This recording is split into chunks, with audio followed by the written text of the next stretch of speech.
Everyone.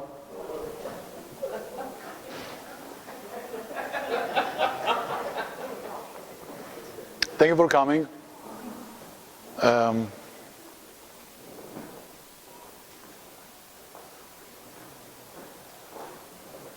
First, I would say that English is my third language. So actually what I do, I think in Romanian, plan in Hebrew, execute in English. So talk about split personality. So if I speak too fast, or sometimes I switch maybe to exotic language like Klingon, you know, just stop me and I'll come back to my senses. Otherwise, if you have questions, leave it to the end. We'll have a break and then we'll serve some bread. And let's start. For the last few weeks, you send messages of hope and prayer and healing. You organized prayer groups in your churches. You brought cards and flowers and wine and champagne and food, and we're holding hands without speaking, because sometimes silence conveys better feelings than any words spoken. And you hugged me and you cried over my shoulder, so I have to consolate you. And I was thinking, is it about the bread? I mean, it can be. I mean, I know the bread is good, but that good? I have to try it sometime, maybe, I don't know. And then I realized actually I accomplished which I was meant to do here, is to make my life and Sharon's quite complicated in order to make yours a bit better. Little I knew, and Sharon, that my retirement project, which embraces Jewish, Buddhist, Zen philosophy and Middle Eastern Mediterranean culture, will have eventually take a life of its own, with a cult-like following.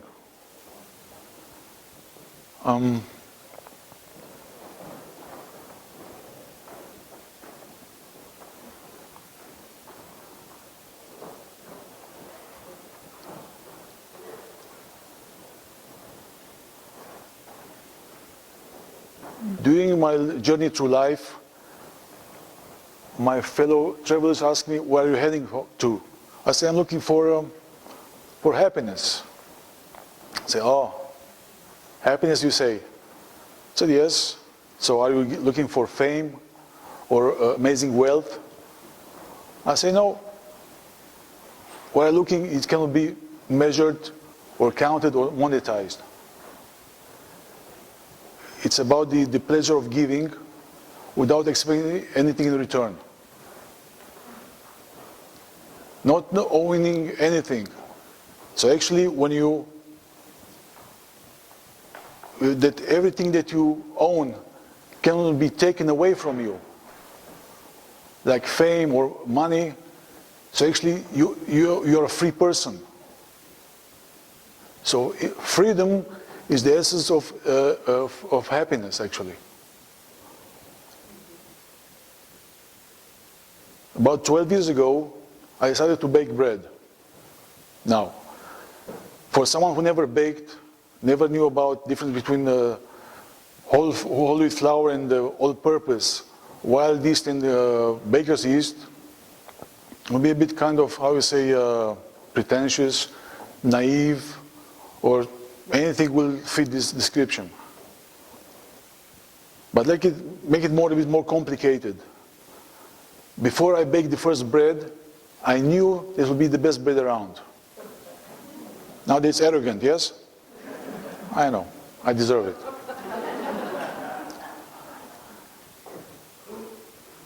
I planned this lecture about a while ago, before I declared about my early retirement. And it took a little bit, beyond sourdough is now a bit different meaning for me now. So I would like to take you a bit in the past to get a better idea of the philosophy behind Walla, how Walla was created. It happened about 58 years ago. I was 3 years old. My paternal grandfather asked me one day to just sit in his lap. I sat there, and he was watching me carefully. I told myself, I'm in big trouble now. I was always in trouble. But he was never so quiet before he admonished me. And I say, Grandpa, is it about the pigs? I say, no. I have to tell you about the pigs. Behind our home there was like an open field in the orchards, and someone had a pig enclosure with a wooden fence, and many pigs inside there. They were frolicking in the mud in the sun. And we another group of kids, there were plums tree around there, and the pigs loved the plums very much. So just shaking the tree, and the plums would fall to the ground in the mud, and the pigs would just come in to eat it, and then they would jump on the pigs, called pig rodeo. They were large pigs, and for a moment they were surprised they were frozen. They gave us better, yeah. And then they started to run around, trying to throw us away. Then came the best moment in life, when he throws you in the air, you look down, there's no pig under you. Also is the mud. We know exactly what's beside mud, in the mud. We know everybody was there inside. And then you fall down in the mud, face down. It was nice because it was hot and the mud would really cool you off. And then we get up on our knees, and we looked and smelled like the pigs eventually. And it was actually our little piglets. They come to nuzzle us, and they were oinking, we were laughing. They're oinking and laughing, you know. And Grandpa said, it's not about the pigs. I said, no. I said, okay, must be about the circus. I loved the circus when it came to town. I never missed a show. And it was last night, the circus was to leave next morning. I decided I'm going to leave with the circus, leave home. And usually, I didn't come home, it was late, I didn't come home. And they organized a search party. And they knew exactly where to find me, also near the trail with the lions. So Grandpa said, no, it's not about the circus. Eventually he waited till I confessed about all my sins, past and present. And then he said, from now on your life is going to change, he said. You'll act different in life, he said. You always do the best and always be the best. And because he said, you want to be mediocre? There'll be another 1,000 like you. Who's going to remember you? Who's going to look at you? It's your choice. Of course, you're going to say, what the 3-year-old knows about it. It wasn't meant that I should know anything about it. But it was hammered in my subconscious. As an adult, you say someone you have to be the best, you won't be able to because we'll be thinking about it all the time. But as a child, went into my subconscious. And it put me on a path of, I'm never happy with what I'm doing. It could be a curse. Because what happens, you come with an idea. I mean, this thing happened until I was mature enough and my brain was ready. And then he tells me, let's say I'm making a bread today. I say, oh, okay, not too bad, but I can do better. It's like a dog tries to chase his tail all the time. I'm never pleased. You know this song, the Rolling Stones, I Get No Satisfaction? That's my anthem. Not that kind of satisfaction. I'll talk about it later in private, not this one. So the result of it is that today you have the best bread in town, the best pastrami, the best pickles, the best everything. Because I constantly keep changing it. I could say, okay, the pickles are not bad, I can do it better. I can do the process better. It happens constantly. The Japanese have a quality philosophy called Gemba Kaizen, which means a change in the workplace, continuous change all the time. It's not one time, we just continue, keep doing all the time. Gemba Kaizen. It's the same at Walla. All the time I'm changing things. Actually, I'm simplifying. The way I bake the bread today was different than it was a year ago, or 3 years ago, or 5 years ago. So I decided to bake bread. So where do I start? I went to literature and went to the tradition. Today, if you go on YouTube, on the internet, say, can you bake a bread, a sourdough bread with commercial yeast? What do you think? A good bread. It's impossible, yes? We'll talk about it later. Of course, everybody says, every baker, wannabe baker, especially say, no, the commercial yeast will make you a bread that makes you sick. It's impossible. How many of you buy bread at Walla? Does the bread make you sick? All right, good. So I went to the traditional way. You make a sourdough culture. Means you take the flour and water. Of course, you need the organic flour, of course, because we want the wild yeast who grows in the wheat berries to do their thing there. And now let's talk about yeast. Yeast is the most amazing organ and the temperamental. Industries, it needs oxygen and sugar for food and multiply. Think about it. Fornicating and eating, this is the way of life, understand? So when it has oxygen and sugar, it multiplies. When it runs out of oxygen, it goes into a fermentation mode. It's like goes anaerobic. It can live both with oxygen, without oxygen. And now it's territorial because it doesn't want anybody around it. I feel like that sometimes. So it's the side effect, the waste of it, it's booze and bubbles. It releases carbon dioxide and pure ethanol. It's alcohol.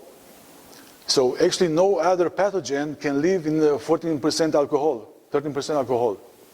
It's made special like that. So if you take a chemical equation, one molecule of sugar, which is 6, 12, 6, 6 carbons, 12 hydrogen, 6 oxygen, breaks down perfectly two molecules of carbon dioxide, CO2 plus CO2, and 2 molecules of ethyl alcohol, which is pure ethanol. Just different arrangement. When I ferment the dough, and after a few days, you open the bin, then you can smell the ethanol. It's like, whoa, this is good stuff. Who needs to sniff glue or gasoline? Come work in the bakery. This is pure without good stuff. Let's go back to the bread. The bread, to baking bread is very scientific, like a mathematical. You have the flour, you have the water, you have the salt, but the problem is with the yeast. It's a constant changing item. If you don't give it the right conditions, it will turn against you. Some men will know what I'm talking about. It's very temperamental. So it actually tells me, leave me alone, I'm doing my thing, don't mess with me because there will be consequences. Sometimes there were consequences because I was trying to change it all the time. Remember the days that sometimes, some of you got a rye bread will look more like a pita, was so flat, and I have to give it away, of course, we wouldn't sell it.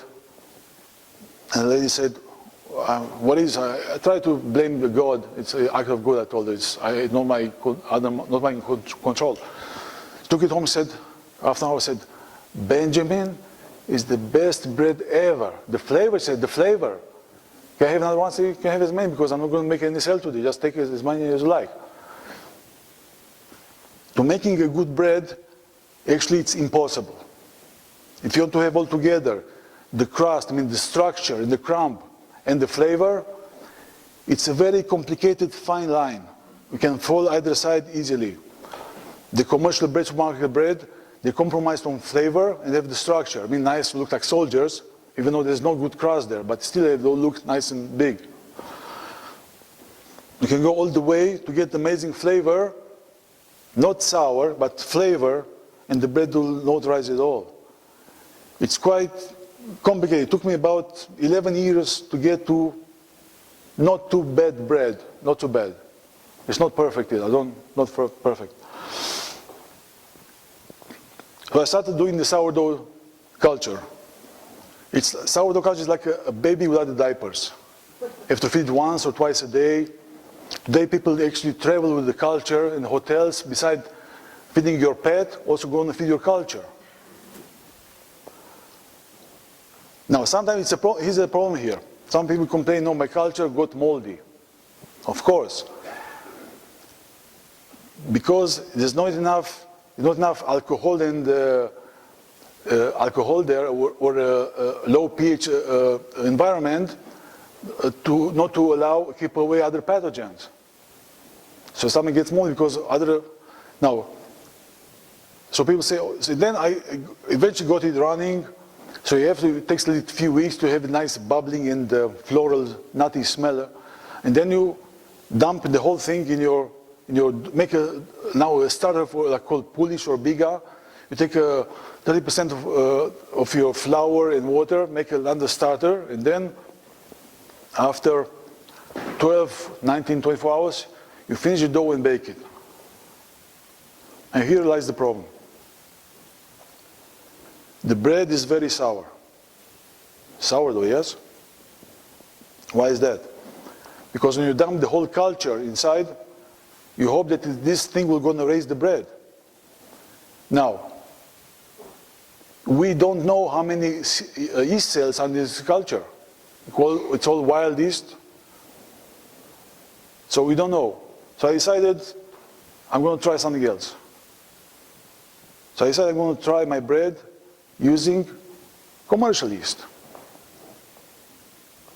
Now let's call it or baker's yeast or cultivated, call it just simple yeast or wild yeast for the sake of this conversation. The idea for me to have flavor, it's going to be one note. Sourdough, it's one note. Now, craft beer is bitter, it's one note. Whatever you think, this might. Starbucks coffee, it's burnt, it's one note. There's no balance. Balancing means you have a dish which is complex, and yet you can't pinpoint on the flavor. It's like it's a harmony, it's like a symphony, understand? It's all there, and there's nothing there, actually. This is the balance. So I went to the square one.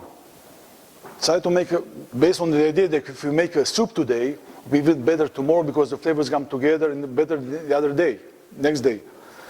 So I decided to make a dough with yeast, commercial yeast. And I fermented it at room temperature for 24 hours. Now it all changes because in the winter the room is colder, 60 degrees. In the winter in summer goes to 95 degrees. It's all changing. You have to take anything into account. So after 24 hours, I put it in the fridge. It was in the fridge. And I baked and tried the flavors. It wasn't so good, actually. So eventually, I'm going fast forward. Now I'm fermenting the bread for 7 days. Now, sourdough, you ferment the culture and bake the loaf in 24 hours. It's still not good for digestion. It's just sour and not good for digestion.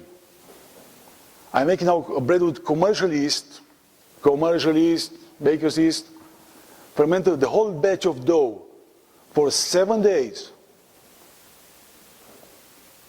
Now, someone say, oh, in the beginning, I do like everybody does, tradition.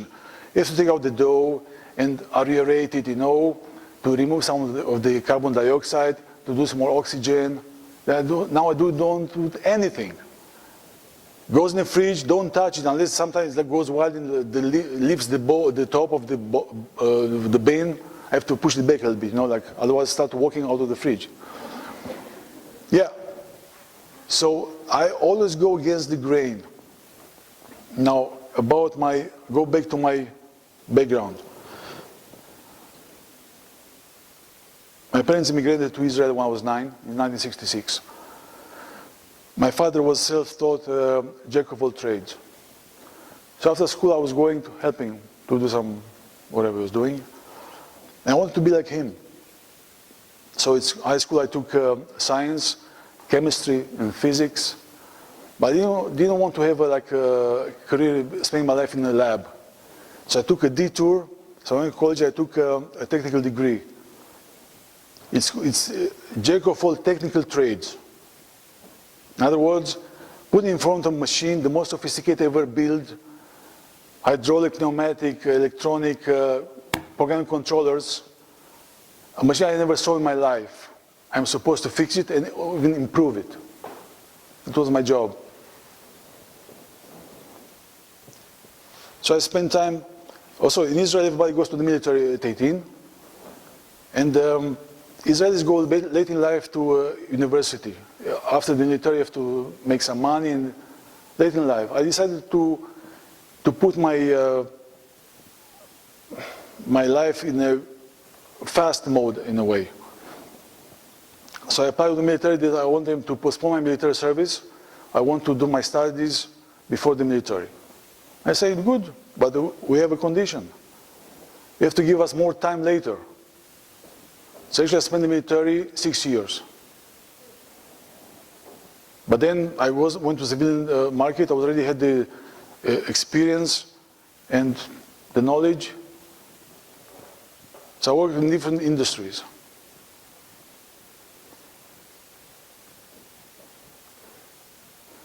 In Israel, you are expected, wherever you spend your career, in an office, in manufacturing, whatever, after a while, when you master your position, to improve it. You're expected to do that, to make it better, more efficient. If you come with ideas working, you're the man or the woman of the hour.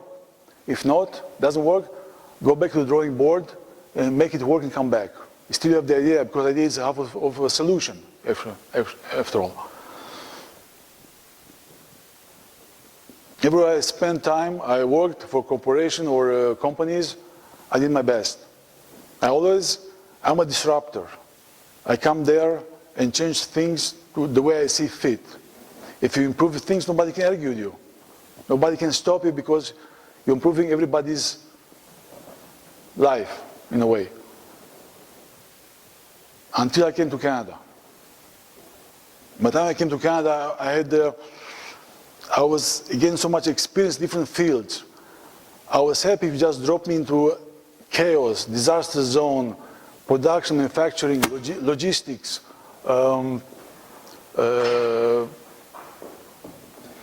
service. I would be happy like a pig in the shit. But now everybody knows how intimate I know with pigs in the shit, but now, yes. It didn't happen because this philosophy of change, of making things better. So I had some odd jobs in Toronto, where I met Sharon. Decided to leave, go west, and we stopped in Naramata and said, what am I going to do here? I decided that I'm going to bake bread.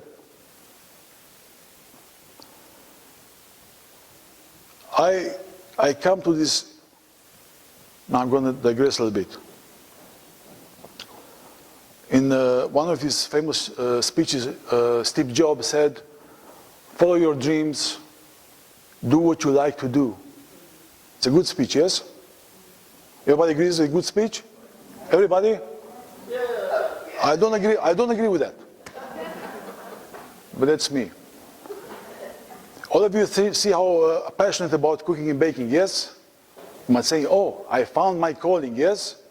It means other 30, 40 years I worked in my life, I was miserable and suffering. Because I wasn't in the food industry, yes? I wasn't baking, yes? So it's wrong. My take is the opposite. Love what you do. Sometimes we have no choice. What we're going to do, suffer? So I was passionate about fixing autopilot system military jets, fixing printing machinery, anything else. It doesn't matter. You decide to do something, do it well. Be the best and do the best. Like my grandfather used to say. It doesn't matter what you do. It doesn't matter.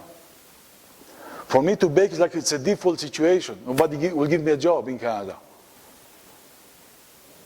It just happened that nobody gave me a job. When first I went to Transport Canada in Toronto, I said, look, I have so much experience in the military maintenance airplanes, I can easily transfer it to civilians. No, we don't recognize your experience. Good, thank you, goodbye. That's it. I could by now fix Boeings and whatever.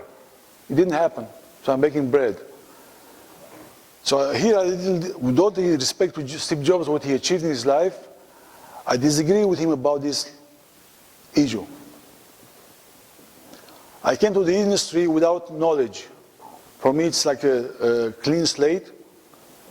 I am not bound by tradition or experience. I never went to a cooking or baking school, never taken any course. So I approach everything with an open mind, facts and science. A bit of passion, of course, you need there. So that's why I'm questioning everything I do. If I get a basic recipe, I take it apart, see how usually I would like it to work, throw away some parts which I don't like it, and put it together. I make my own thing. After baking for 11 years, I can now design, make a new bread in this very moment, which was never baked before. Because if you know how things work, I like to go to molecular level, understand? Don't just throw flour and say, okay, hope let's have a good bread at the end of the day. No. I can always retrace my steps back in something that doesn't work, say, okay, this was the problem here. That's how now, I have to confess, I don't really know how to bake and cook. I don't. What comes to me by intuition? I have an idea, and after a while, I say, okay, this should work like that, but I don't really know how it works, actually. I mean, it always comes to me like that. So, this is it, actually. So, beyond sourdough, it means that actually, beyond typical 24-hour bread that you get in sourdough, my bread goes 7 days after that. It's far away beyond sourdough. Now, what happens about years ago,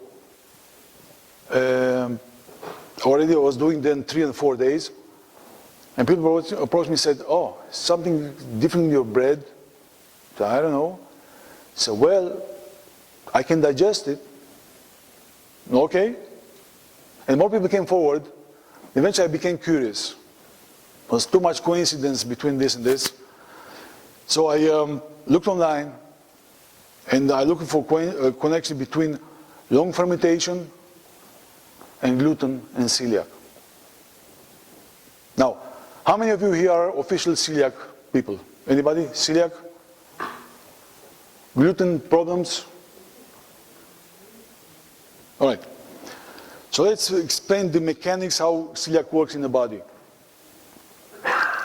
The gluten is made of 2 components, gliadin and glutenin. When mixed together with water, you get these electric strands that trap the carbon dioxide released by the yeast, and then how the bread is rising. The problem lies with the gliadin. Some people cannot break it naturally in their body, so it arrives in small intestines, a whole molecule, electrically charged. They turn around fast, and they break little villi, which are in charge of nutrient absorption. This is the celiac 101. Now, over long fermentation, beyond 24 hours of the sourdough bread, the gliadin breaks down naturally. So now there are customers of mine who are, they say, I have cancer, I have diabetes, I have celiac, it's all the bread I can eat. Doesn't matter, it can be the Jewish rye, it can be the cranberry walnut or the puttanesca, it doesn't matter. They're all made in the same process. They have different flavors, different textures, different breads completely. In the past, I used to go by the book, you know, you hold a piece of dough from last time, put it in the next batch. Doesn't work for me because I do a weak fermentation and the dough eventually breaks down completely this piece and brings down the whole batch of the dough. So the dough becomes flat. So all my baking is against the culture and the tradition. I do my own thing. So obviously my bread doesn't make you sick. So it's made with commercial yeast, which actually is the cousin with the wild yeast. Is synthesized, cultivated from the wild yeast. They are almost the same thing. And we have time? It's 7? 7? Yeah. So this is it. I mean, I tend over the years to simplify my processes.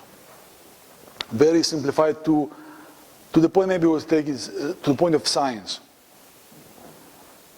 And I don't do the complex things anymore. You know, the diapers, no diapers, I don't do it anymore. Actually, it's not important because it's not so good. I'm looking for, what drives me every time, it's flavor. So if I put the dough after 24 or 48 hours in the fridge for another 5 days, I slow down the activity of the yeast. And I extract all the flavors which comes with it. So actually, you can taste the wheat and all the nuts, the nuttiness of the wheat, everything is there. There's a bit hint of sourness because of the fermentation, but it doesn't take over your palate like typical sourdough. That's the idea, to extract the most flavor of what you're doing. Otherwise, what's the point? The commercial bread has no flavor. Sourdough is too sour. I want something to make you addicted to the bread. Are you addicted? Admit it. You are addicted, yes? Yes. This bread goes, especially the Jewish rice, like has life of its own. People take it to Oregon, Washington. I don't ship it. Vancouver, Calgary, Edmonton, Saskatchewan. When Joy goes home to Montreal, he takes bread to his parents in Montreal. Joy, where are you? Stand up, please. Why are you taking? No. Why are you taking bread to Montreal? There's no good bakeries there. There's tons of bakeries. And? They're pretty good, not as good as yours. All right. Thank you. All right. I just pay him to say that. Don't worry. Yeah, he's paid. When I do the pastrami, people say it's better what I had in Montreal, smoked meat. It's not the same. Because I'm looking for flavor. When I make the pickles, its own fermentation takes 6 months to make a batch of pickles. There's no vinegar added. It's tasty because it's tasty. Everything takes time. You can't cut corners. It's impossible. When people come to Walla to eat, I told them, you cannot rush. When you order a sandwich, then I slice the tomatoes and cucumbers, nothing prepared in advance. And the customer, once I was serving food, he said, do you mind I'm in a hurry? I told him, fast food is over there. I said, what? Fast food is over there. If I take the time to make the food for you, you should take the time to eat it properly. In which restaurant you can go and the guy who baked the bread and make the food for you tells you, you ate too fast, slow down. Or sit straight, you can digest better. Or put the phone away, focus on the food. Nobody cares about what you eat and how you eat it. I care. Right? Thank you. This is it. Just came out from an idea. I mean, Walla cannot be franchised.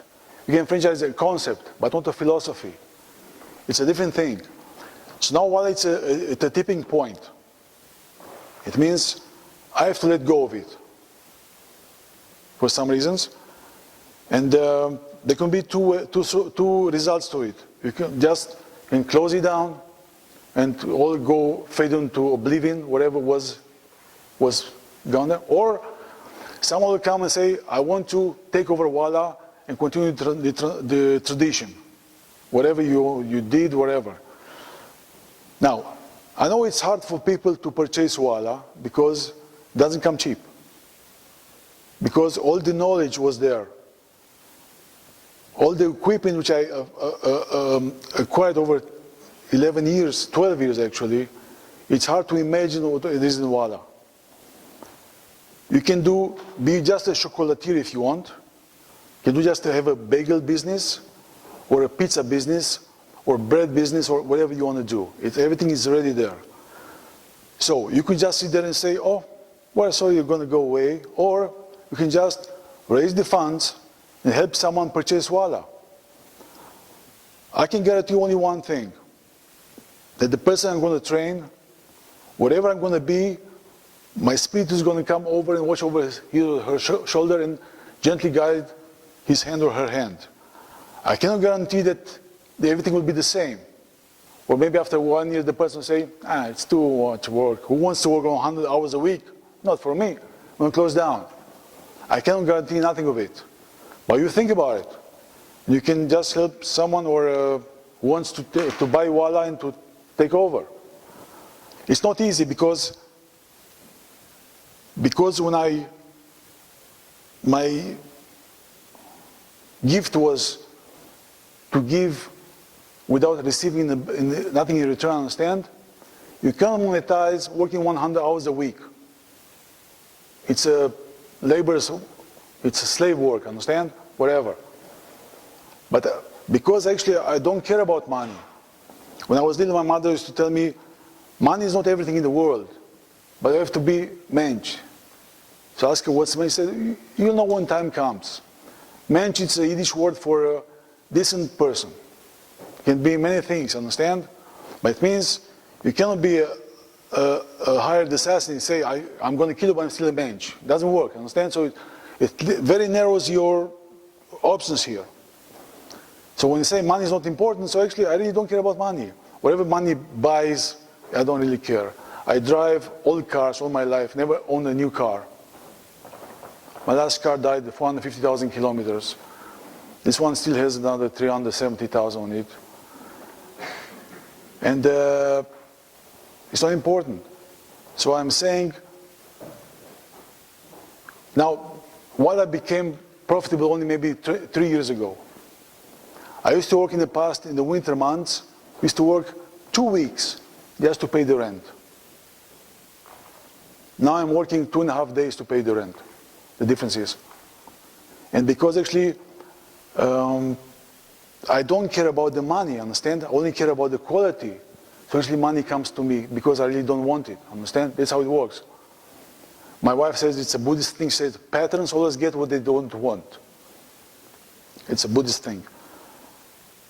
When I first make the small loaves, the large loaf, the puttanesca and the bianca and the Jewish rye is 2.2 pounds gross weight. Using about 15% weight in the oven, so it would be like 850 grams instead of kilogram. The smaller loaves, the cranberry, the multigrain, the beer bread were 1.6 pounds. Come on, these are too small. So I increased to 1.8 pounds. I didn't raise the price. Stayed the same. I was doing puff pastry for a while, I said I'm not happy. So I added more butter because I wanted it to be better. I didn't raise the price because I was just looking for quality, understand? So it took 11 years almost to people recognize what Walla stands for.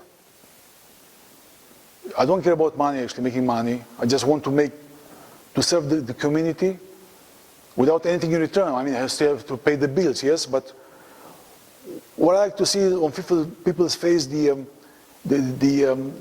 feelings they get. I never knew that the bread can elicit so many emotions from people. Some people first taste the bread, the focaccia, they're happy, chewing, happy, chewing. And some people fall in a kind of meditation, they're thinking and chewing. And some people cry. It's because the bread reminds them of home. When I was little, my mother, was winter, I was going out to kindergarten, getting up in the morning with the smell of freshly baked bread at home. We didn't have running water in home, we have an outhouse. And was a kitchen with the wood fire and the coals. And I think that today, if I look at my mother's bed, say, not bad, but not really, I could do better. But it's memories that it takes you to the childhood all the time, when you felt well and taken care for, and well fed, understand? Doesn't matter if the bread wasn't so good, but these are the memories. So I wanted to create at Walla, it's a small, intimate place that actually everybody comes, and eventually everybody knows everybody. Not noisy, the music played very quiet. And of course, you have good food. That's the purpose. And it's a place that actually I would like to go.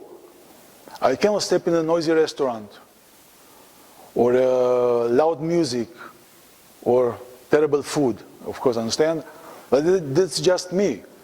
So, I created a place that every dish you're going to taste or ever tasted, tastes amazing. Whatever you tasted, pastrami, the shakshuka, the tuna salad, people say the best one I ever had, understand? This is the idea. If you do something, do it well. Be the best, do the best. Otherwise, what's the point? Like Yoda said in Star Wars, told Luke Skywalker, said, try not. Do or do not. There's nothing in between. Don't do it, but if you do, you have to do the best you can. This is the philosophy. Thank you.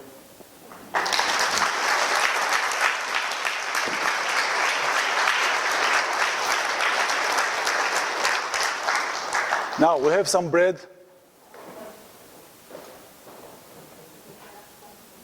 Yeah, now I can answer any question. Climate change, even. Whatever.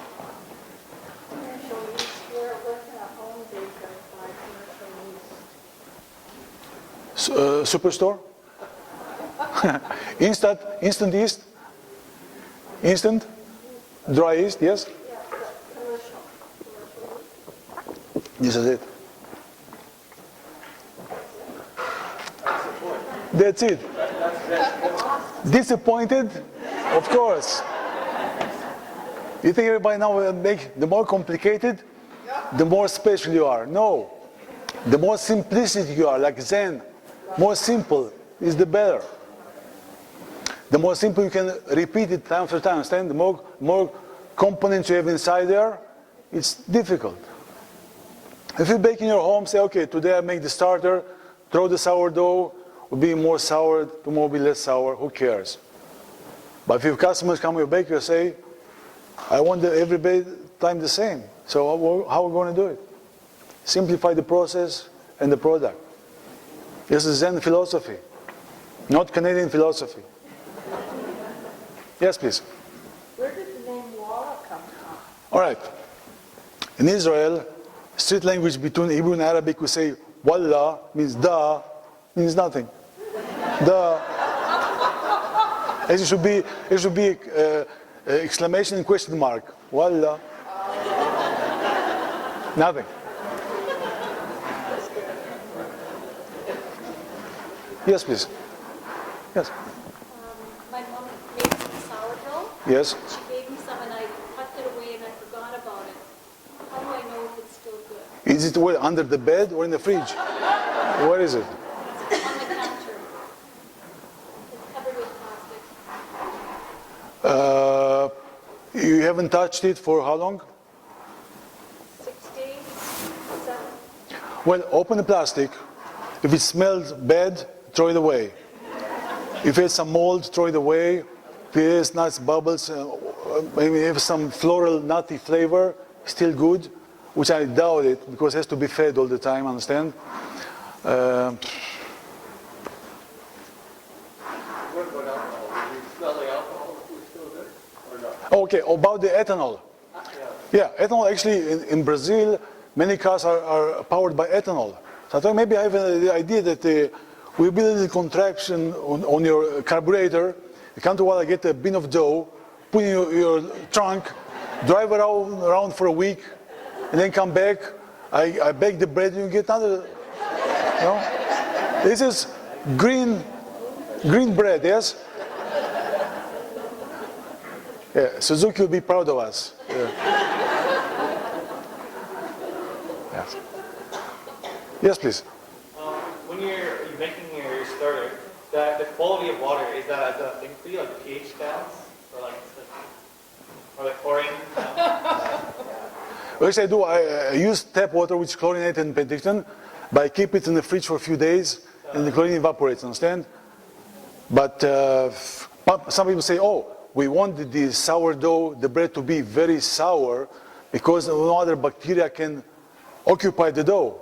What I'm saying, if there's anything living organism in your dough beside yeast, you have a serious problem in your bakery, in your home. Serious, throw everything away. Nothing should be there except for yeast in your dough, nothing.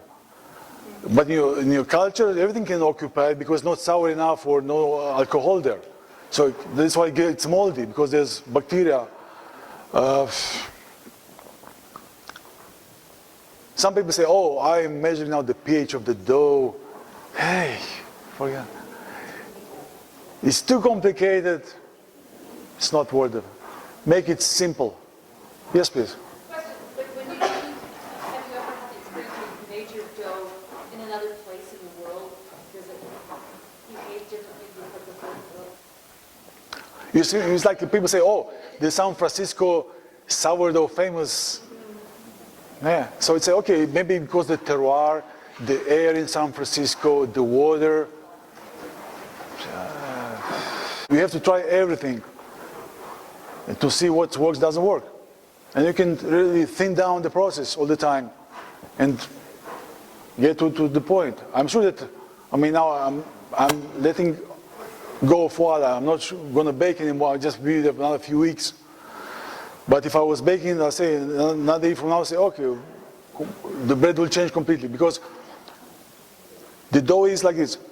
You cannot change the beginning and the end. I mean, you have the basic formula, and at the end you have the proofing time, the proof time, your baking temperature, and the time of baking. This cannot change, but between everything can change. The time you proof it, the temperature, the humidity, everything can change. Doesn't matter. Because I do room fermentation, I have a proofer which is a climate control cabinet, control the temperature and humidity. But I usually do it now at room temperature. So the way it goes, I prepare the bread which is baked on Thursday. I started already on Friday. It takes 7 days or whatever. So prepare a start at room temperature, fermenting. Then the next day, 24 hours, finishing the dough. Then I'm adding the yeast. Last moment, goes in the fridge. And then a night before I bake it, a day before, take it out of the fridge, shape it into loaves, go into rising baskets, bannetons. Then goes in a cabinet, which is actually room temperature. So the last leg of fermentation is another 12 hours, room temperature. And I come in the morning, 2 o'clock in the morning, it's all risen, goes in the oven. So actually it's all happening, the beginning and the end in room temperature. Between goes in the fridge because my fridge is very cold, between 0 and 2 Celsius, very cold. So the yeast goes almost dormant there. And then extracts all the flavor. It's still rising in the fridge, but it's a different process. It's like not written anywhere. You see any book or any video. It's different because I'm different. I was told recently I bought a loaf of good bread. Yes. And my father had a flour mill in Saskatchewan, so our mother, Hungarian mother, we never bought bread. Yes. And I said, I want to have some white bread. So she said, go to the neighbors. And I went to my friend Heather's house. And Heather's mother made me this tomato sandwich with the white bread. Yes. And it was just like horrible. Yes. Because it was all, I came home and I gave my mother a big hug. I said, thank you for the bread. But I was told there's lots of sugar, like in Dempster, or different breads, there was lots of sugar. I never realized that. Like in some of the commercial product. Well, I cannot speak about commercial product because I don't do it this way.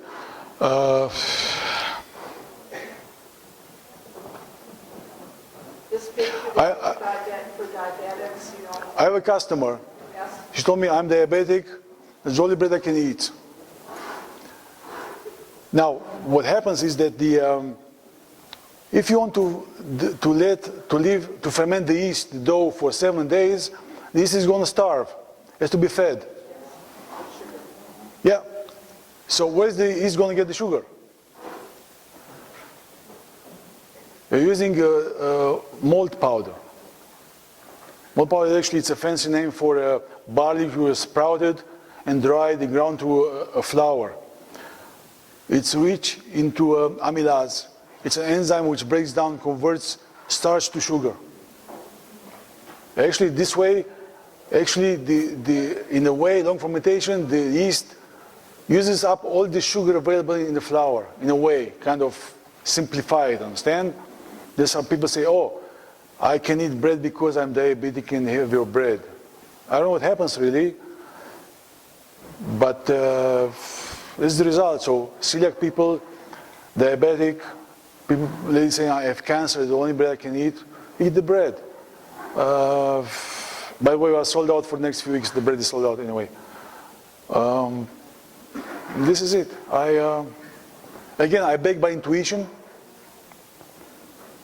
and that's what happens. Yes, please. Well, the focaccia buns are baked at 400 degrees Fahrenheit. The bread loaves are 425, and the pizza are 375. There's a fellow who came and said, "Oh, I baked pizza in a pizza oven, wood fire oven." Now it is the old fad now, wood fire oven. Yes, nice. Do you like it? The idea? It's very bad.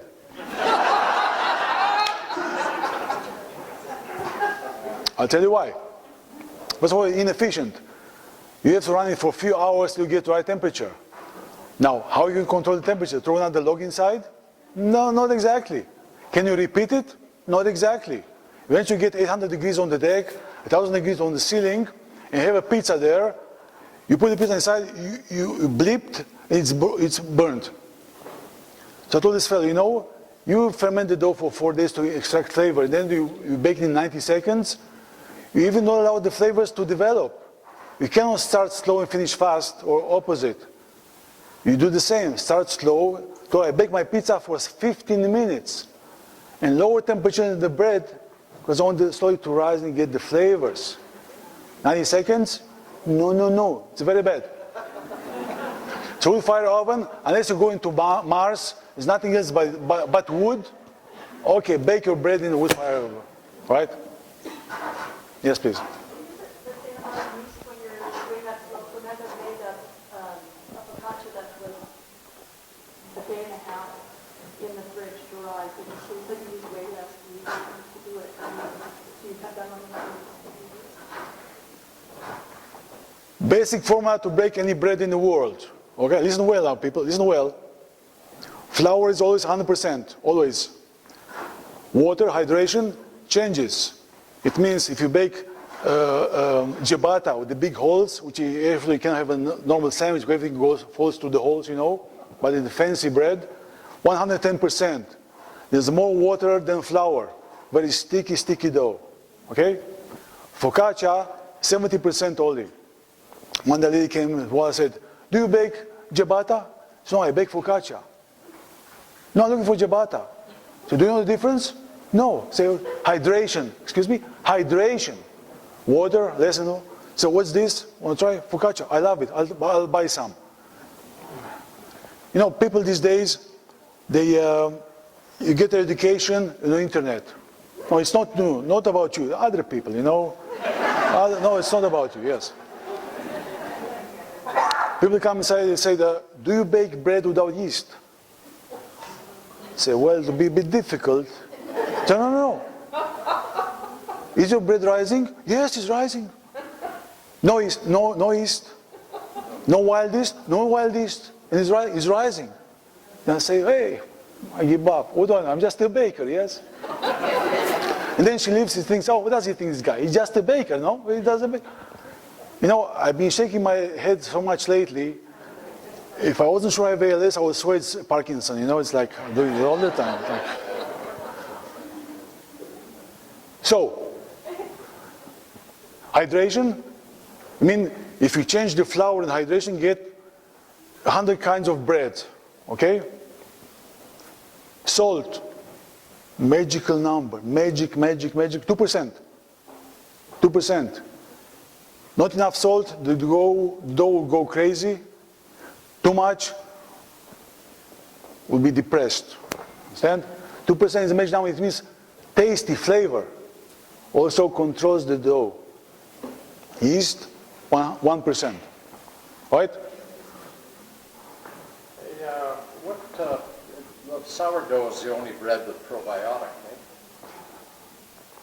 Says who? With probiotic? Yes? Says who? Says who? Oh, it says me. That's what I learned. You know, I thought sourdough bread. You learned from the internet? Hey, beg your pardon? You learned from the internet, yes? No? That's what I read in one thing and the other. I thought sourdough had the good probiotic His properties. girlfriend told him. Yeah, right, yeah. Am I wrong, man? You know, I don't know. I don't do sourdough. I'm sorry. I don't know. What I know, I do the pickles, room temperature. This is real probiotics, understand? Yeah. Sourdough, if you do for 2 weeks, ferment it, and then bake it. You know, I applied there's a probiotic council of Canada. Such a thing exists. So I think my wife used to make kefir. I say, how about if I add probiotic into the dough? Make it better, yes, healthier. And they say, I get the answer. They say, you know what? Our experts say it won't stand the temperature. So can't bake probiotic in baked bread. All dead. Kills it? All dead. Yeah, oh, yeah. Sorry about it. I killed your probiotic. I'm sorry. Okay. Yes, please. Question for you, it's probably off topic, but it's okay. Your bread. Yes. How do you cut your bread? Because you always have that nice hard Yes. outer coating. Is there a knife you recommend? No, on industrial, there's Honda they have chainsaws. No, actually, you need a good bread knife. Years ago, I found on eBay was a deal. It's Wusthof, German blade made in the Solingen, Germany. There's a bread knife. It's called double serrated. It means usually bread knife has like teeth like that. This one has between also. It means when you do like this, it's like you do twice like this. Understand? It's not cheap. Look for the one with 10 inches blade, and it costs about $150 US. But it's a knife for life. I had 3 of these. I put on email. I bought it without any profit. I paid for the customs. They were sold 1 second. I'm not in making money from knives but just a service.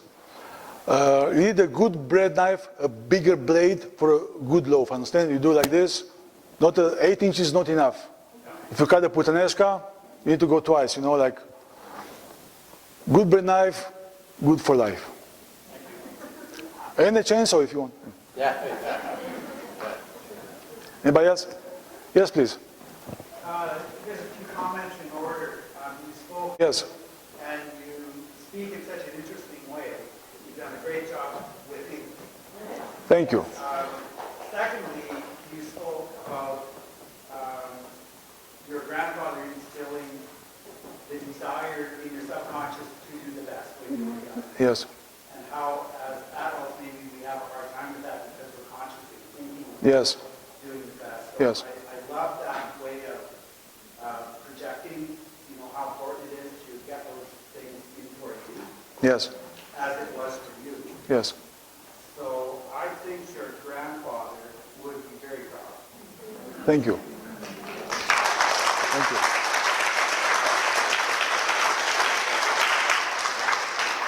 So my grandfather had foreseen about 45 years ago that this generation, including my children, will be material oriented. He knew that. He was a wise man. Before George Lucas, before Yoda, my grandfather was a real Jedi, like a Jedi master.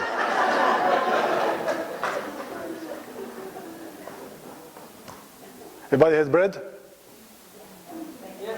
Do you feel well after the bread? Did it make you sick? I was worried for a second. Yes. Good. Yes, please. This gentleman was talking about probiotics. I just wanted to bring it to his attention that your pickles have probiotics. Yes. Because they're naturally fermented. Yes. Yes, yeah. But otherwise, the high temperature cooking the bread kills the Yes. probiotic, eh? It's officially from the Probiotic Council of Canada. Yes. It's not me. I didn't kill it. Yes. I didn't know that. Do you heat your pan before you put the bread in? Sorry?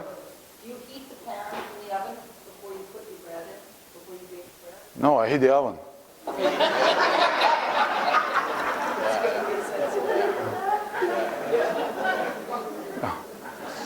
If you bake at home, understand, you can say, you know what, I need a hot oven. So what you do actually, you heat up the oven, you crank it up, make sure you have a fire extinguisher in the fire department is, you know you're cooking there, and you take usually a cast iron, and you put it in the bottom, like searing hot, and then when you put your bread inside, a second before that, throw some ice cubes and close the door. You create the steam. Yeah. Oh, the steam is raising the temperature of your oven. Or oven can explode eventually, but who cares if you have good bread? Okay.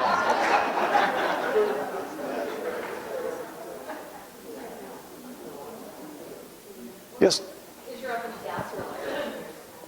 Well, which one? I have 4 ovens. No. Do you find a difference between the two? Yeah.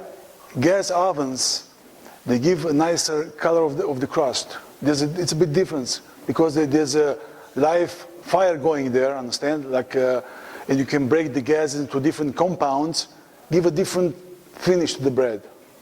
But if you have steam, it's even better.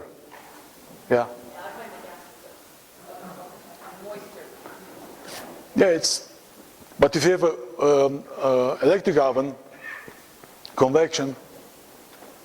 So far, by the way, I was baking with a simple convection oven. People say, oh, you must have a wood fire. I said, I convinced my oven to behave like a wood fire oven. It's like mind over matter, you know.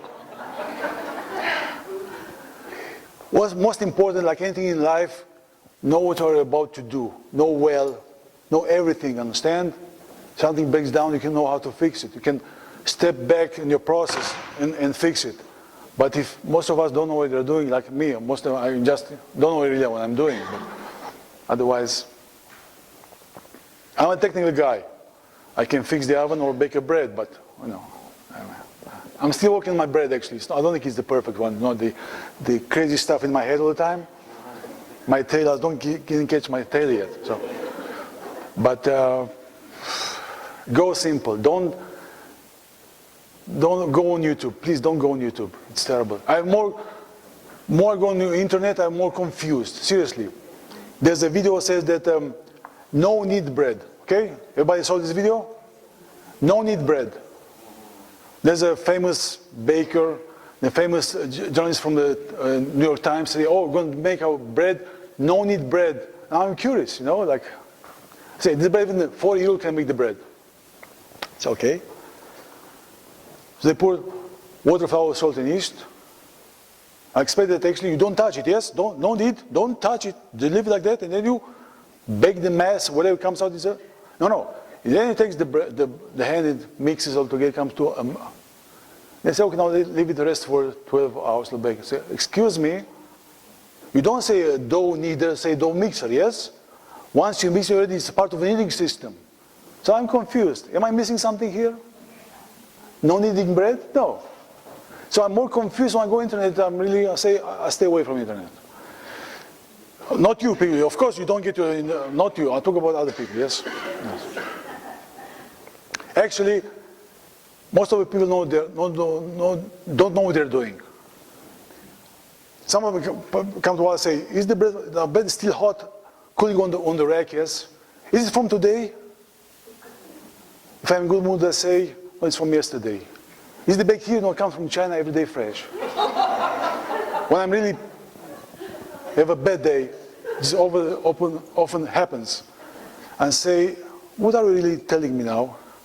You're insulting me. Say, why? Say, because now you assume that my bread is from yesterday. And I'm saying today is a fresh bread. No, I say, no, you're insulting me. So you know, in the winter, when you're 2 o'clock in the night, you're cozy in your pajamas, warm bed, you know, dreaming. I go out. My car door is frozen. I come here to bake fresh bread for you. So what are you saying? So you give me a hard time. Say, yeah, if I'm going to come here, ask me some question, I'm going to give you a hard time. Exactly. Now you can leave now if you want. I'm the bread Nazi. You never know that? I'm the bread Nazi. Yes, please. Could a person just take any recipe for bread and make their long-fermentation? Like get it going, put it in the fridge for 7 days, like just experiment with that? I say you start with 2 days. I suggest that first. Small step, you know.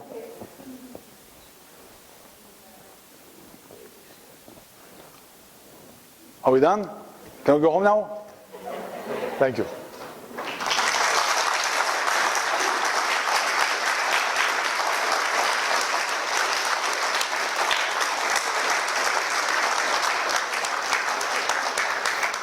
Thank you.